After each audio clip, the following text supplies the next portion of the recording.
Good morning, my dear student. So today we'll learn mathematics subject. In mathematics, today we'll continue our chapter number 4. The name of our chapter is Tick, Tick, Tick. Okay. So today we'll start from page number 42. So if you have textbook, then open it and keep your pen or pencil with you. See here what is given. Rani's diary.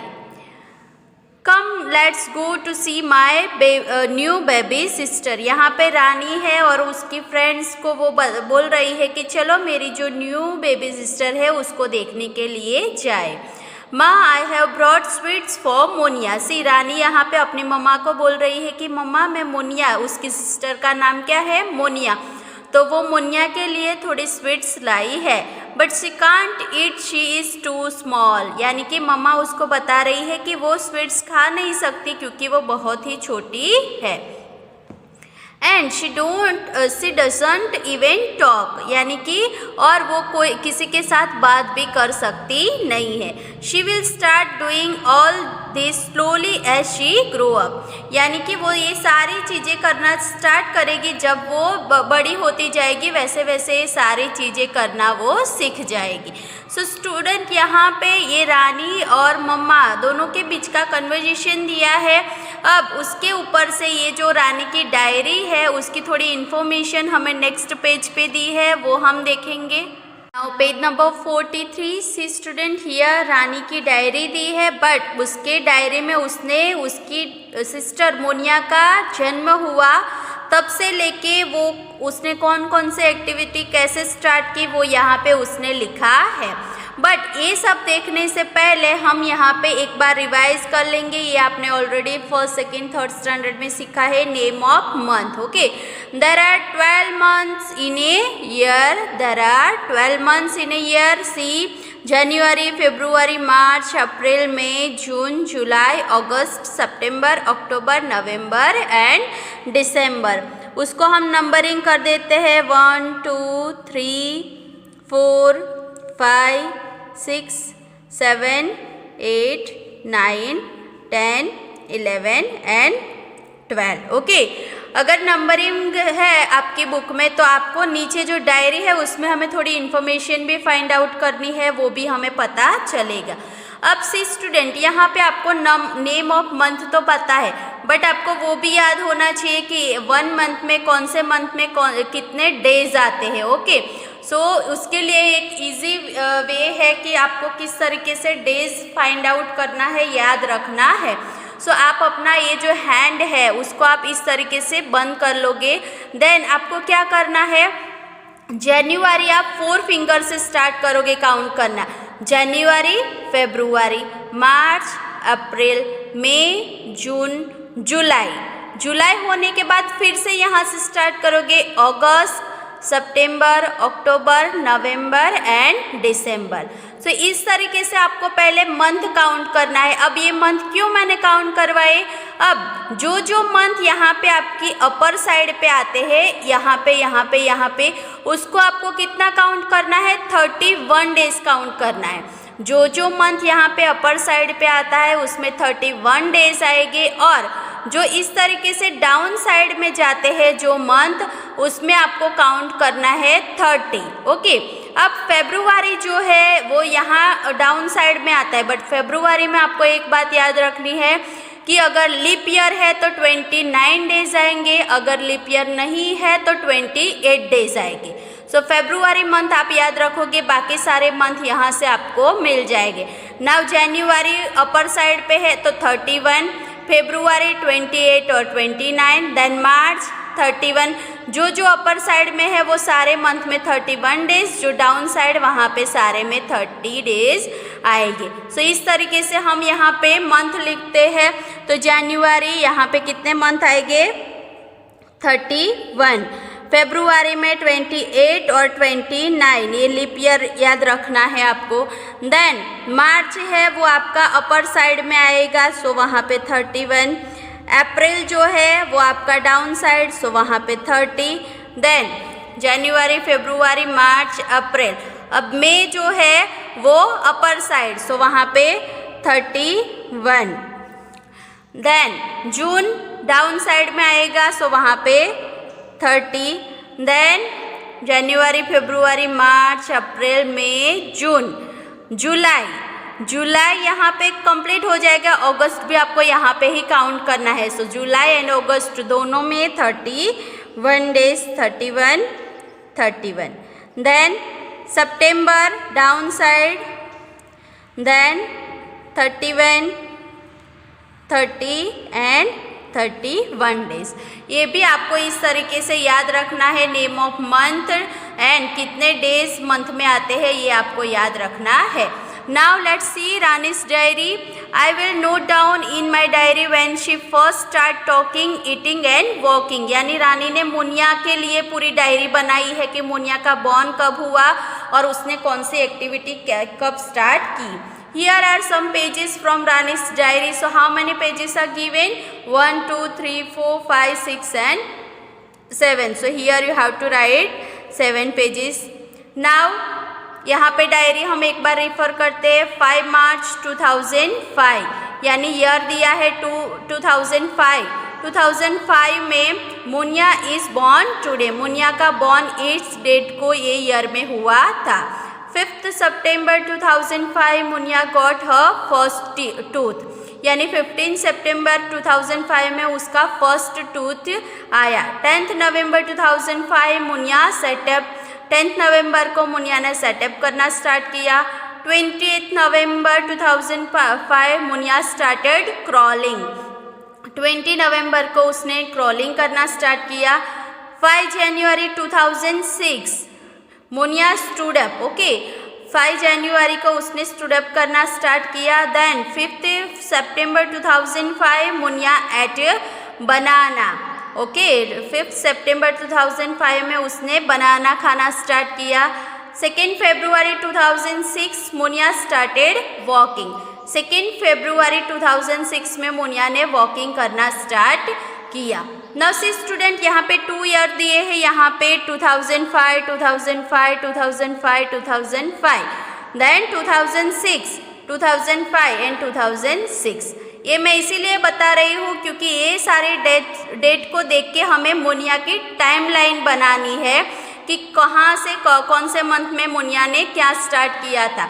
जो month पहले आते हैं वो date और वो year हम आगे रखेंगे और जो 2006 वाला है वो पीछे आएगा। Okay, so let's now see page number 43 पे ये दिया गया है, mark this in correct order on Munia's timeline. मैंने आपको डायरी में समझाया कि हमें मुनिया की टाइमलाइन बनानी है। सो ये जो यहाँ पे है वो पूरी मुनिया की टाइमलाइन है। अब यहाँ पे आप देख सकते हो कि मुनिया का बॉर्न कब हुआ, उससे बाद उसने कौन कौन सी एक्टिविटी कैसे स्टार्ट की, कौन से मंथ में, कौन से ईयर में, वो सारे यहाँ पे सीक्वेंस वाइज अरेंज करके दिया है।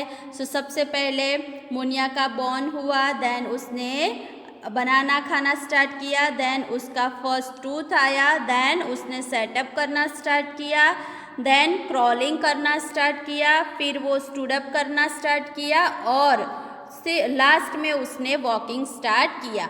अब यहाँ पे आपको पूरे मंथ, डेट, ईयर के साथ टाइमलाइन बना के दी है। आपको भी सेम ये टाइमलाइन अपनी नोटबुक में बनानी है। डेट वाइज आप इस तरीके से अपने नोट में अरेंज करोगे। Now see student, here some questions are given, so we'll have to write the answer from the Munia's diary. Okay, ये क्वेश्चन के आंसर्स हमें डायरी में से लिखना है। See, I have draw here the timeline of Munia's diary. Okay, so let's find the answer. Munia got her first tooth in September. How many months old was she then? How many months have passed from March to September?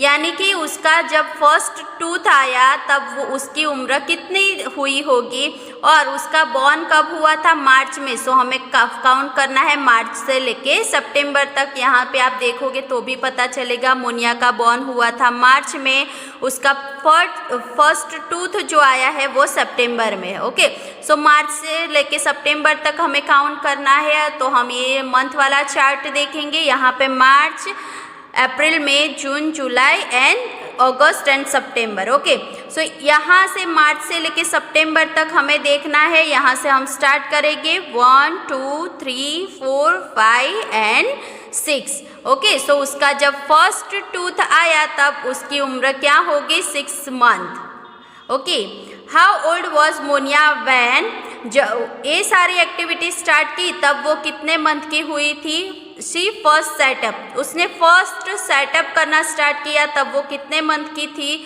तो यहाँ पे आप diary पे देख के find करना है first setup उसने कब स्टार्ट किया? नवंबर में स्टार्ट किया. अब उसका बॉर्न हुआ था मार्च में, सो हमें मार्च से नवंबर तक देखना पड़ेगा. यहाँ पे आप देखोगे सी मंथ हम देखेंगे मार्च से लेके हमें देखना है नवंबर तक, मार्च से नवंबर तक. सो यहाँ पे 1 2 3 4 5 6 7 एंड 8. तो जब उसने फर्स्ट सेटअप करना स्टार्ट किया तब वो कितने मंथ की थी? 8 month. Then she got her first tooth, उसका फर्स्ट टूथ जब आया तब वो कितने मंथ की थी? So see here first tooth, यहाँ पे हमें सितंबर दिखाया है. ओके, सो सितंबर, उसका टूथ सितंबर में आया, बॉर्न उसका हुआ था मार्च में. सो फिर से हम अरेंज यहाँ पे मंथ देखेंगे, मार्च से लेके हमें काउंट करना है सितंबर तक. सो 1 2 3 4 5 6. तो तब उसका जब टूथ आया फर्स्ट तब वो कितने मंथ की थी? 6th month. What did she do first? Walking और ईटिंग बनाना. सो यहाँ पे हमें उसकी डायरी में से फाइंड करना है उसने वॉकिंग पहले स्टार्ट किया कि ईटिंग बनाना. सो हमने टाइमलाइन में भी देखा कि उसने पहले क्या स्टार्ट किया था? ईटिंग बनाना स्टार्ट किया था, वो 2005 और 5 सितंबर, जबकि वॉकिंग उसने 2006 में किया है. सो आपको राइट टिक करना है ईटिंग ए बनाना. देन ये दोनों में से क्या स्टार्ट किया? फर्स्ट क्रॉलिंग स्टार्ट किया कि स्टैंडिंग? सो डायरी में आप देखोगे तो भी आपको पता चलेगा उसने क्रॉलिंग स्टार्ट किया है 2005 में, और स्टूड अप स्टैंडिंग उसने स्टार्ट किया है 2006. मंथ भी देख के पता चलता है हमें. ओके, ईयर देख के और मंथ देख के हमें फाइंड करना है. सो यहाँ पे उसने सबसे पहले स्टार्ट किया क्रॉलिंग, उसके बाद वो स्टैंडिंग करना स्टार्ट किया. So student, this timeline and question answer fill in the blanks you have to write in your notebook and in your textbook also. Now see here, this is the timeline of puppy. Okay, puppy की ये जब से उसका born हुआ तब से लेके उसका ग्रोथ कैसे हुआ, तो ये उसकी टाइमलाइन है. अब यहाँ पे पपी की टाइमलाइन में आप देख सकते हो सबसे फर्स्ट यहाँ पे puppy was born. Then after 3 weeks got it first teeth and started eating. Okay, so first आपको 3 weeks वाला लिखना है यहाँ पे एरो बना के. Then after 4 weeks started walking but still wobbling, चलना तो वो सीख गया था बट अभी वो धीरे धीरे चलता था.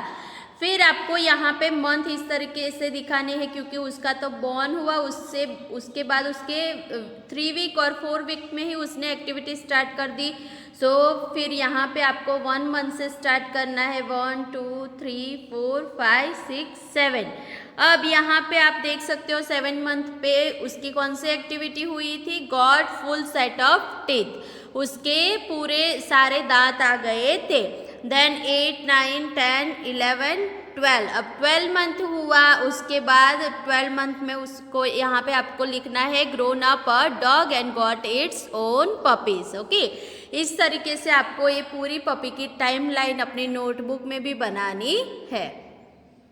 Now page number 44. Rani had a pet puppy. After 2 weeks it open its eyes. She watch it grow like this. Okay, Rani का एक पेट पपी भी है.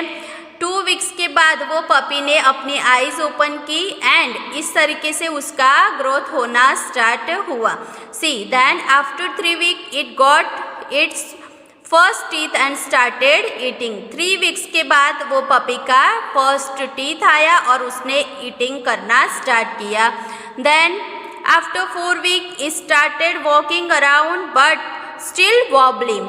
यानी कि 4 weeks के बाद उसने वॉकिंग तो स्टार्ट किया बट वो बहुत धीरे धीरे वॉकिंग कर रहा था. It had a full set of teeth by the time it was 7 months. यानी कि 7 month का जब पपी हुआ तब उसके सारे टीथ आ गए थे. Then after 1 year it was a grown up dog and got its own puppies. यानी कि 1 year के बाद जो पपी था वो ग्रो होके डॉग बन गया था और उसके खुद के भी छोटे छोटे पपीज थे। ओके, सो स्टूडेंट ये क्यों दिया है पपी की इंफॉर्मेशन? यहाँ पे हमें पपी की जो इंफॉर्मेशन है वो और मुनिया की दोनों की इंफॉर्मेशन हमें मैच करनी है, कंपेयर करनी है कि किसने ज़्यादा ग्रोथ जल्दी स्टार्ट किया है, वो देख के हमें कंपैरिजन करनी है। सो इस तरीके जैसे मोनिया की हमने टाइमलाइन बनाई थी, आप पपी की भी टाइमलाइन आपको बनानी है। पहले उसने आपको स्टार्ट करना है आफ्टर 2 वीक्स से। ओके, 2 वीक्स में उसने आईज ओपन की थी, then after 3 week it got first teeth, then after 4 weeks उसको क्या वॉबलिंग, उसने वॉकिंग स्टार्ट किया एंड आफ्टर 7 मंथ उसके सारे दांत आ गए थे और 1 ईयर में वो पूरा डॉग बन गया था। सो इस तरीके से आप टाइम लाइन में डॉग का भी पपी का भी आप टाइम लाइन बनाओगे। Now see, note the difference between Moniya and Rani's puppy, यानी कि यहाँ दोनों की हमें कंपैरिजन करके आंसर लिखना है। So see, position, Monia age and puppy की एज, यहाँ पे दोनों का कंपेयर करके हमें आंसर लिखना है। पोजीशन में क्या है? स्टार्टेड वर्किंग, कब किसने स्टार्ट किया वर्क करना, then ate food for the first time, got the first tooth. So Monia जो है उसने आफ्टर 11 मंथ वॉकिंग स्टार्ट कर दिया था, जबकि पपी ने आफ्टर 1 मंथ वॉकिंग स्टार्ट किया था। Ate food for the first time, तो मोनिया ने 6 मंथ के बाद फर्स्ट टाइम फूड खाया था, जबकि पपी ने 3 वीक्स के बाद फूड खाया था। गॉट फर्स्ट टूथ, दोनों का फर्स्ट टूथ कब आया था? तो आफ्टर 6 मंथ मोनिया का फर्स्ट टूथ आया था एंड आफ्टर 3 वीक्स पपी का टूथ आया था। ये आप टाइमलाइन दोनों कंपेयर करोगे, आपको आंसर इजीली मिल जाएगी। आपको मंथ जब से उसका बॉर्न हुआ तब से जब वॉकिंग किया तब तक का मंथ आपको काउंट करना है। अब page number 45, see here, find out, do all animal grow at the same speed? क्या सारे एनिमल सेम स्पीड से ग्रो होते हैं? सो नो, सारे एनिमल की जो ग्रोइंग स्पीड है वो सेम होती नहीं है। Discuss about the growth of a hen, a cow and a bird. So जो बर्ड जो होते हैं उसका ग्रोथ सबसे जल्दी हो जाता है, सो वो सबसे फर्स्ट नंबर आएगा। देन हैन जो है उसका सेकंड नंबर, यानी कि जो हैन है उसको ग्रो होने में बर्ड से थोड़ी देर लगती है। एंड काव, जो काव है उसका ग्रोथ ये तीनों में 3rd नंबर पे होगा। सो बर्ड सबसे फर्स्ट ग्रो होता है, हैन उसके बाद सेकेंड नंबर एंड जो काव है वो 3rd नंबर पे आएगा। Now see here, draw picture of the baby animal and the big animal. आपको ये एक्टिविटी में करना है, आपको जो एनिमल, बेबी एनिमल और बिग एनिमल के पिक्चर ड्रॉ करने हैं। Here are the picture of grandfathers posing for a photograph who looks the oldest to you. यहाँ पे पिक्चर दिए गए हैं वो ग्रैंड पेरेंट्स के हैं, वो देख के हमें फाइंड आउट करना है कि सबसे ओल्डेस्ट हमें कौन लग रहा है। सी एलिफेंट अप्पूस ग्रैंडफादर, एलिफेंट अप्पू है उसके ग्रैंडफादर यहाँ पे दिए हैं, उसकी एज यहाँ पे है 95 years old. Then Chucho rat's grandfather 2 years old, यहाँ चूचो रैट के ग्रैंडफादर दिए हैं वो 2 ईयर्स ओल्ड है। Then Rani's grandfather 70 years old, Rani के ग्रैंडफादर है वो 70 ईयर्स ओल्ड है। नाउ ये तीनों को देख के यहाँ पे थोड़े क्वेश्चन आंसर्स दिए हैं, वो हमें आंसर फाइंड करना है। See student here, how much older is Appu's grandfather than Rani's grandfather? Okay, यानी कि अप्पू के ग्रैंडफादर है वो रानी के ग्रैंडफादर से कितने ओल्ड है। सो तुरंत आपको पता चलेगा अप्पू के ग्रैंडफादर है वो 95 ईयर्स ओल्ड है, रानी के ग्रैंडफादर 70 ईयर्स ओल्ड है। तो 90 - 70 आप करोगे, सो अप्पू के ग्रैंडफादर है वो 25 ईयर्स ओल्ड है रानी के ग्रैंडफादर से। Will Chucho's grandfather ever grew as old as Appu's grandfather? क्या ये चूचो रेट दिया है, ओके, तो उसका जो ग्रैंडफादर है वो अप्पू के ग्रैंडफादर के जितने ओल्ड हो सकेंगे। तो यहाँ पे आप डिफरेंस देखो, यहाँ 2 ईयर्स है और यहाँ 95। सो इसका इतना ज़्यादा ईयर्स होते नहीं है, सो आंसर लिखना है no. How much younger is Chucho rat's grandfather than Rani's grandfather, यानी कि रानी के ग्रैंडफादर चूचो रैट्स के ग्रैंडफादर से कितने ओल्ड है। सो हमें फाइंड करना है, इसकी एज दी है 70 ईयर्स और चूचो रैट की दी है ग्रैंडफादर की 2 ईयर्स। तो 70 minus 2 it is 68 years old. Rani के ग्रैंडफादर 60 ईयर ज़्यादा ओल्ड है। Okay, so see student, this fill in the blanks also you have to write in your notebook and textbook.